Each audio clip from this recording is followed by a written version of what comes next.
Hi, I'm Dr. Luis Martinez, and today I am with Dr. Sharon Vélez and Dr. Edwin Lee, both of them board-certified endocrinologists, and both of them are involved in practice longevity medicine, functional medicine, anti-aging medicine.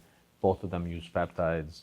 Now, I'm going to start off, this is really interesting because, correct me if I'm wrong, but historically speaking, like the specialty of endocrinology has been a bit closed-minded to everything that's not officially FDA approved or through the official narrative. So anything that's longevity, bioidentical hormones, peptides, it hasn't been well received. Am I correct? Yes, you're correct. For a long time, there was like a black box warning in hormones, and the endocrinologists, they ban hormone use.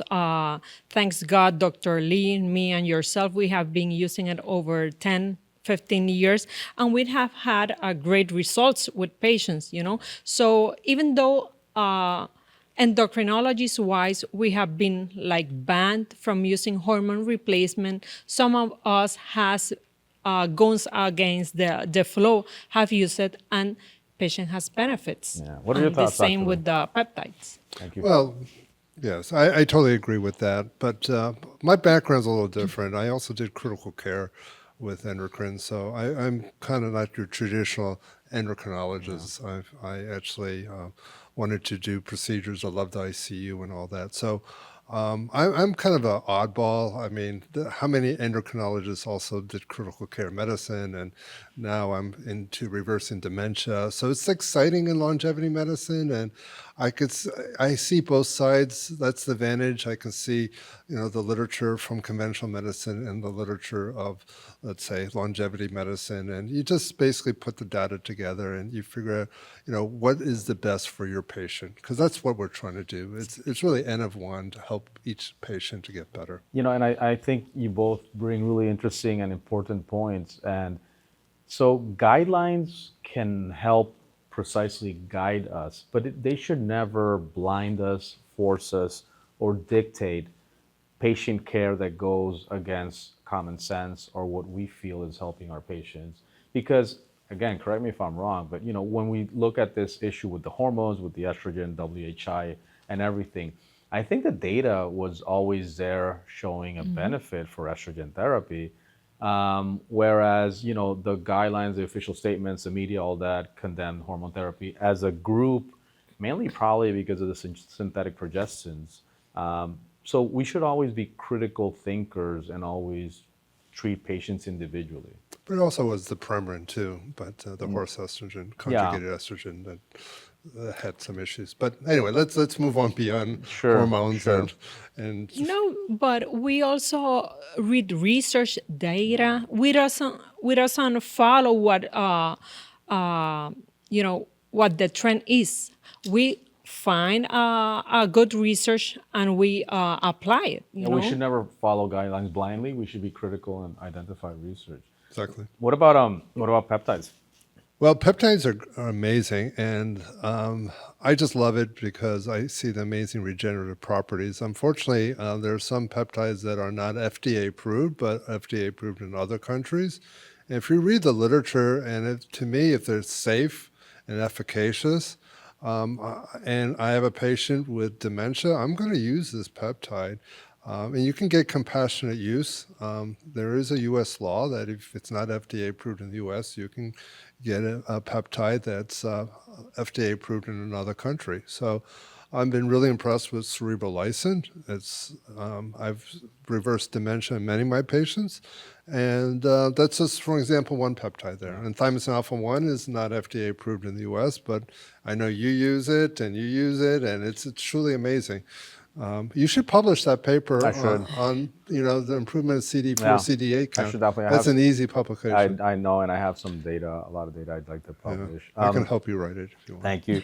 And also, I think this goes back to we should not be limited or forced to be limited therapeutically, because now we're seeing, for example, even states start to take role in terms of regulating and allowing things. Like I think this all started, if you ask me, back with medical marijuana. You know, when suddenly we had this illegal drug that was now being used medicinally statewide, in different states and different regulations. So I think that opened up a bit of a Pandora's box. But now we're seeing states take control. Like for example, you know, Florida recently passed a stem cell law, where in Florida it's now legal to undergo certain stem cell therapies, which were officially illegal in other places. So I think we might see this with peptides. We might see this with other therapies where states are identifying and saying, you know what, we believe that there's a therapeutic value. We think the science is there to support this intervention. So it might happen. Hopefully. Yeah, so it's December 6th right now, 2025, Yeah. and hopefully end of the year, the rumor has it that RFK will save peptides. So anyway, I've heard this many times. So Do you both have any particular message for, you know, fellow endocrinologists, some who might criticize you, some who might say, you know, you guys are doing this wrong or that's crazy or whatever? What would you say? First, we can set the example. What is insulin? Insulin is a peptide, a peptide that saves lives. So there are many peptides that will help, like insulin, save lives. well, I have friends who are physicians, and they don't see what I see, but I just say, let's be friends and agree to disagree. Yeah. And let's not talk about medicine or politics. Let's be friends and let's go hiking and let's explore and enjoy life together and have a drink. So we don't have to agree on everything. So we can't convince everything that to say, hey, it's, you know, sunny here, because they'll say, no, it's not. It's, Yeah. you know, cloudy or something like that. So we have to basically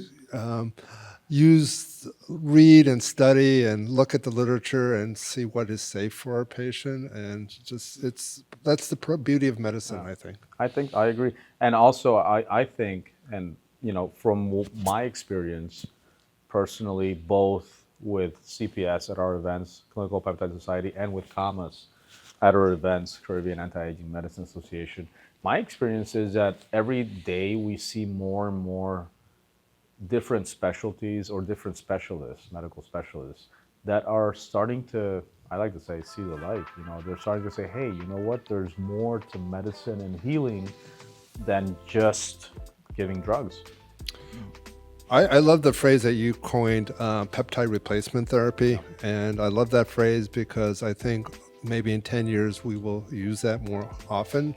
Like hormone replacement therapy, we can do more advanced blood testing and see which peptides are deficient, and we're just replacing it. Correct. Well, listen, thank you for your insights, and more to come. Thank you so much Thank for you. having us here. Yes.